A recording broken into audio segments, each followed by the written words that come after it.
Assalamualaikum warahmatullahi wabarakatuh. Salam kemanusiaan. Saya Rahman Limpo bersama Kak Ruli. Kita akan berbincang sedikit tentang aksi ataupun kegiatan kemanusiaan di Luwu di beberapa hari lalu. Kak Ruli, kita langsung saja. Siap. DMC Katek dalam berbagai kesempatan selalu menyempatkan diri untuk terjun ke lokasi bencana. Kemarin di Luwu ini Kak, apa-apa saja yang sudah dilakukan oleh DMC itu sendiri Kak? Ya, thank you Kak Limpo. Assalamualaikum warahmatullahi wabarakatuh. Waalaikumsalam. Kanda dan Dinda di Ikatek Unhas. Ya, saat ini kita bincang-bincang pada maghrib ceritanya. Ya, kalau ditanya apa yang sudah dilakukan, jadi pasca kita mendengar informasi terjadinya longsor dan banjir bandang di Luwu, tim berangkat di hari Jumat siang dan sampai di Luwu itu subuh. Ya.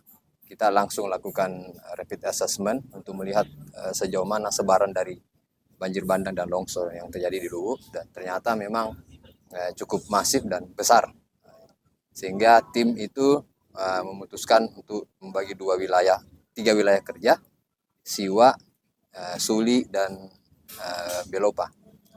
Nah, di Belopa ini medannya cukup terjal Kalimpo, sehingga kita harus menempatkan tim yang punya kompetensi jungle rescue dan pemetaan, karena di situ ternyata banjir bandang dan longsor terjadi di Pegunungan Latimojong.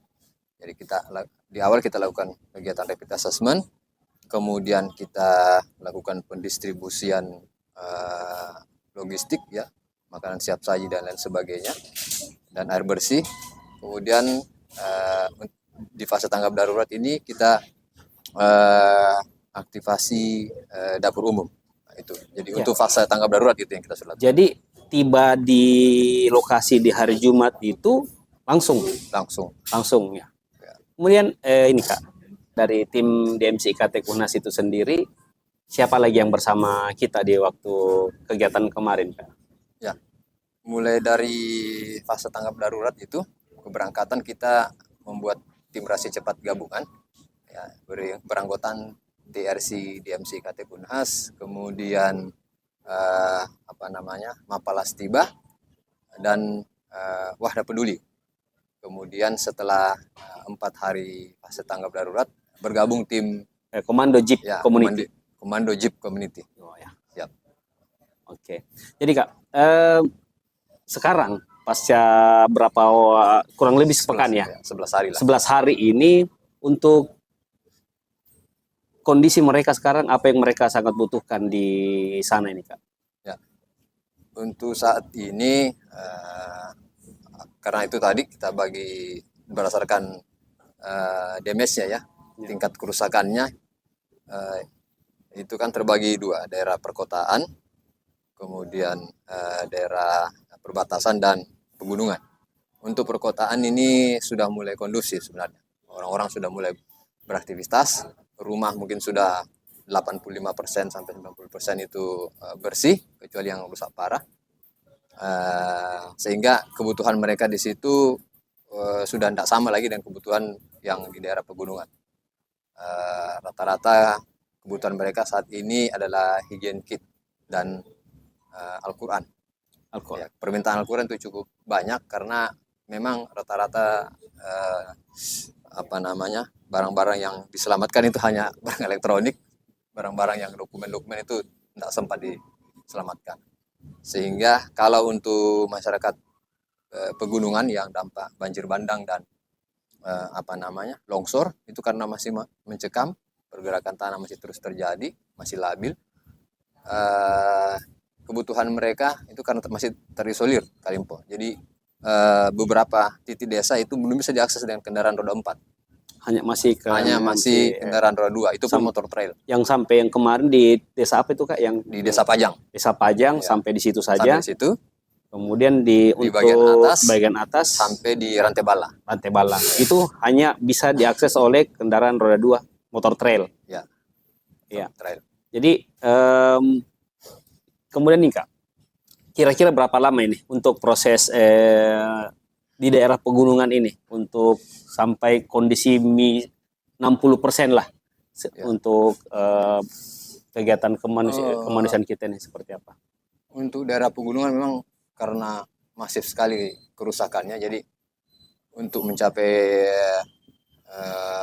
tahap perbaikan di 60% itu butuh waktu yang lama Kalimpo. Kenapa? Karena satu, perbaikan jalan, jembatan, listrik, ya, Ya. itu kemungkinan 1 bulan lebih belum bisa tercapai. 60%. Untuk hanya untuk sekedar akses, Iya, sekedar akses. sekedar akses saja belum bisa dalam kurang lebih sebulan. Ya. Kemudian yang kami waktu kita kemarin di sana Kak, itu kan sangat dibutuhkan ini sarung ini. Ya. Sarung, selimut, alas tidur, apa lagi? Popok, pakaian bayi. Ya, popok pakaian bayi boleh. Ya. Sambil juga menyeru Ucup ya. Terima kasih Plasgos. Ini Plasgos luar biasa. Saya minum gula aren dulu, baru kita lanjut lagi. Allahumma barik lana. Ini sangat recommended ya, cool brew. Ya, kemudian kita lanjut Kak Rul. Ya.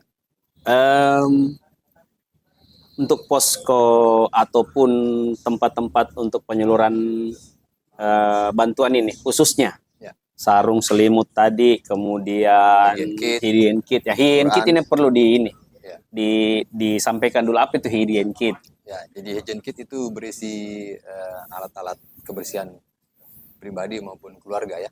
Berisi sabun sanitasi lah. Sabun mandi, odol, sikat gigi. Kemudian deterjen. Ya. Termasuk ini juga yang perlu hygien kit untuk balita. Ya, nah, itu sangat dibutuhkan juga. Hygien kit untuk balita mungkin seperti minyak telon, minyak gosok, pampers, susu. Ya, susu. Walaupun kemarin alhamdulillah terima kasih Kanda Sugi sudah mensupport untuk susu balita, ya 2 dus susu balita, dan Masya Allah itu begitu sampai langsung berebutan orang karena memang sangat butuh. Masyarakat pegunungan. Kemudian yang kemarin dari mana itu Kak, yang diambil dari ekspedisi kemarin itu bantuan selimut? Bantuan selimut kita sudah ambil dan hari ini sudah dibawa ke sebagian sudah dibawa ke Pegunungan Latimojong. Itu bantuan dari KKSS Jawa Timur Tenggara. Terima kasih Kanda KKSS Muslim, Kanda Muslim khususnya. Kita tunggu lagi chapter-chapter IKTEK lain lagi. Sembari kita nanti membagi juga untuk distribusi untuk ke Sumatera Barat juga yang juga ini. Seperti apa model kolaborasinya. Mungkin ada lagi yang mau disampaikan Kak terkait dengan ini? Ya, jadi untuk respon banjir bandang dan longsor di Luwu, kita berencana ya, ini tergantung dari donasi juga. Kita berencana bisa sampai ke fase recovery. Jadi fase transisi ini kita sudah mulai bermain bagaimana melakukan edukasi kepada masyarakat terkait bencana longsor susulan. Ya, bencana longsor susulan di daerah Kecamatan Latimojong itu masih sangat besar sehingga kita harus edukasi. Jadi bukan hanya memberikan logistik dan lain sebagainya, tapi juga ada proses edukasi yang kita berikan. Ya, karena jangan sampai ada terjadi lagi longsor susulan. Dan ini masih longsor-longsor kecil masih terjadi Kalimpo. Masih terjadi. Ya, itu yang pertama, edukasi. Yang kedua, kita bersama IAGI ya dan Pusat Studi Bencana ya, melalui Kanda Sugi sebagai ketua IKGO dan Kak Ilham sebagai ketua Pusat Studi Bencana Unhas itu melakukan pemetaan. Ya, karena ternyata terbagi 3 di area Gunung Pegunungan Latimojong. 1 daerah itu yang memang batuan lunak, ya, itu tepat terjadi di area timur Gunung Latimojong dan di situ posisi longsornya. Nah, ini kita lagi yang terparah, longsor terparah. kita lagi nunggu hasil capture dari citra satelit. Citra satelit. Kalau ada itu bisa lebih kelihatan lagi. Walaupun sebenarnya dari pemetaan juga sudah bisa kita lihat. Berarti nih untuk antek-antek yang jiwanya muda, ayo kita siapkan waktu dan tenaga untuk berkolaborasi untuk penanganan bencana dan berpartisipasi untuk rehabilitasinya, Ya. termasuk juga bantuan mapping-mappingnya. Tenaga muda ini, Jangan mudah memang. ayo tengkorak 09 ini harus segera kita inikan lagi. Terus di recovery juga kita terus jalan, ini masih terus jalan layanan dukungan psikososial ya untuk anak-anak. Seperti apa itu Kak anunya, psikososialnya? Apa yang dilakukan sama ada tim teman-teman psikologi di kita, DMC ini? ya, ada tim psikologi kita dan juga tim psikiater dari Unhas, Wah, ya, luar tim biasa. kebencanaan Unhas. Ada KKN tematik kebencanaan itu hingga saat ini dan selama 1 bulan mereka, karena kan mereka KKN. Jadi langsung sudah diterjunkan ke daerah bencana. Jadi sudah masih ngepost di sana. Masih ngepost di sana. Ya, itu terus melakukan layanan dukungan psikososial karena pasca bencana masih ada yang trauma. Ya, kalau kita bertanya, kadang-kadang tiba-tiba ibu-ibu menangis, terutama yang daerah Butusara itu yang korbannya satu rumah itu bukan satu keluarga, kebetulan ada yang sakit berkunjung dan langsung dihantam longsor. Yang tinggal anaknya saja Ya, hidup. tinggal 1 orang hidup. Yang karena Dari kebetulan 8 orang. dari 8 orang. Nah, itu tingkat stresnya. Dan mereka di masalah pegunungan itu ketika hujan, kan masih hujan terus ini kali. Tiap hari maksudnya? hujan. Iya, tiap hari hujan. Untuk kondisi sekarang Untuk di kondisi pertanggal berapa ini? Berapa sih ini? Tanggal 11 ya, 12 Tanggal 12 masih hujan. masih hujan. Terus setiap kali hujan keras mereka Khawatir. Tidak ada yang bisa tidur karena seperti Yang kita kita kemarin nginap ya, masjid itu kan Masjid. cuma 30 meter mungkin.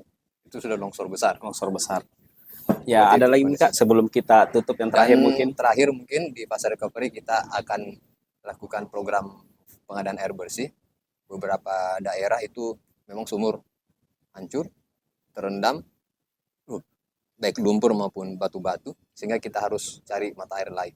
Ya, ada beberapa daerah yang kita sudah asesmen untuk pengadaan air bersih. Jadi pengadaan air bersih untuk satu desa, ya, satu dusun bukan satu desa, satu dusun.